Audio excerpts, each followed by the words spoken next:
Bienvenue sur Champ de Conscience. Ensemble, brisons le voile des apparences et explorons les secrets de la conscience et de la réalité. Biologie de la croyance. Et si je vous disais que notre biologie, ce n'est pas une fatalité, que nos pensées ont peut-être le pouvoir de réécrire notre propre code génétique? C'est une idée assez folle, n'est-ce pas?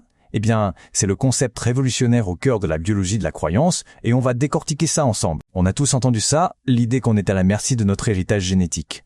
Pour notre santé, notre caractère, nos talents, tout ça, ce serait déjà écrit dans notre ADN. Mais est-ce que c'est vraiment toute l'histoire? C'est la grande question qui se pose. 1. Victime de nos gènes? L'ancienne histoire. Alors, commençons par le début. Première partie, victime de nos gènes. C'est, on va dire, l'ancienne histoire, celle qu'on nous a longtemps racontée. Cette vision du monde porte un nom, le déterminisme génétique. C'est l'idée que nos vies sont, en gros, prédéterminées par les gènes dont on hérite. Franchement, c'est une perspective qui peut donner l'impression d'être un peu impuissant, comme si on était juste passager de notre propre corps, sans avoir le volant entre les mains. 2. Biologie de la croyance, la nouvelle science, mais accrochez-vous bien parce qu'il y a une nouvelle science qui vient tout chambouler. Portée notamment par les travaux de biologistes comme Bruce Lipton, elle propose une vision radicalement différente, celle où l'on reprendrait le contrôle de notre propre biologie. Pour que ce soit bien clair, le déterminisme génétique voit l'ADN comme un programme informatique. Une fois qu'il est lancé, c'est fini, on ne peut plus rien toucher. On doit juste faire avec les résultats. L'épigénétique change complètement la donne. Le préfixe « épi » veut dire « au-dessus ». Il s'agit donc d'une couche de contrôle qui se trouve au-dessus de nos gènes. L'épigénétique nous montre que nos gènes ne sont pas fixes. Imaginez-les comme des interrupteurs. Ils peuvent être allumés ou éteints par des signaux, notamment ceux de notre environnement et de nos pensées. Pour bien visualiser le truc, l'analogie est parfaite. Voyez les gènes comme le plan d'architecte d'une maison. Le potentiel est là, sur le papier. Mais les croyances et les pensées, elles, sont le chef de chantier. C'est lui qui lit le plan et qui décide ce qu'on construit, ce qu'on ignore ou ce qu'on modifie. Le plan tout seul ne fait rien, c'est le chef de chantier qui donne les ordres. Rejoignez notre exploration, un petit clic sur s'abonner et un like font toute la différence. 3. Les signaux de la pensée, le mécanisme en action. D'accord, c'est bien beau tout ça, mais concrètement, comment ça marche?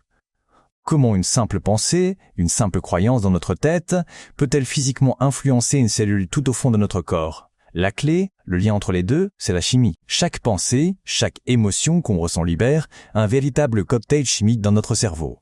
Et ce cocktail ne reste pas sagement dans notre tête. Il voyage dans tout le corps à travers le sang et agit comme un immense flot de messages pour toutes nos cellules. C'est une chaîne de cause à effet super clair. Croyance, pensée, le point de départ mental. Chimie du cerveau, libération de neurotransmetteurs. Signal à la cellule, le message voyage dans le corps.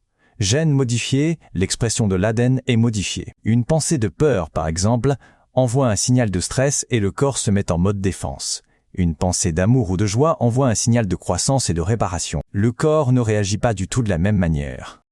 4. Reprogrammer notre ADN, le pouvoir de guérison, tout ça nous mène à l'idée la plus puissante de cette nouvelle biologie. Si nos pensées influencent nos gènes, alors changer nos pensées est un moyen de participer activement à notre propre bien-être, et peut-être même à notre propre guérison. L'affirmation centrale est celle-ci, il est possible de se guérir par la pensée. L'esprit n'est pas séparé du corps, il en est le principal chef d'orchestre. La preuve la plus connue, c'est l'effet placebo. La simple croyance qu'on prend un médicament efficace peut suffire à déclencher une vraie guérison biologique. C'est la croyance qui a créé la réalité.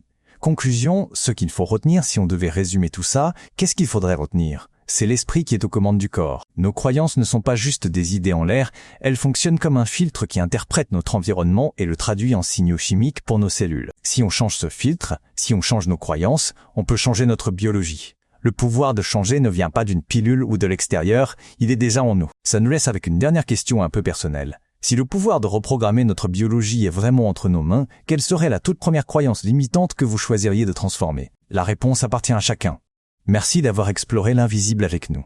Si ce voyage au cœur de l'esprit quantique vous a inspiré, abonnez-vous et partagez vos réflexions en commentaire. N'oubliez pas, vous êtes les co-créateurs de votre réalité. À très vite pour une nouvelle exploration.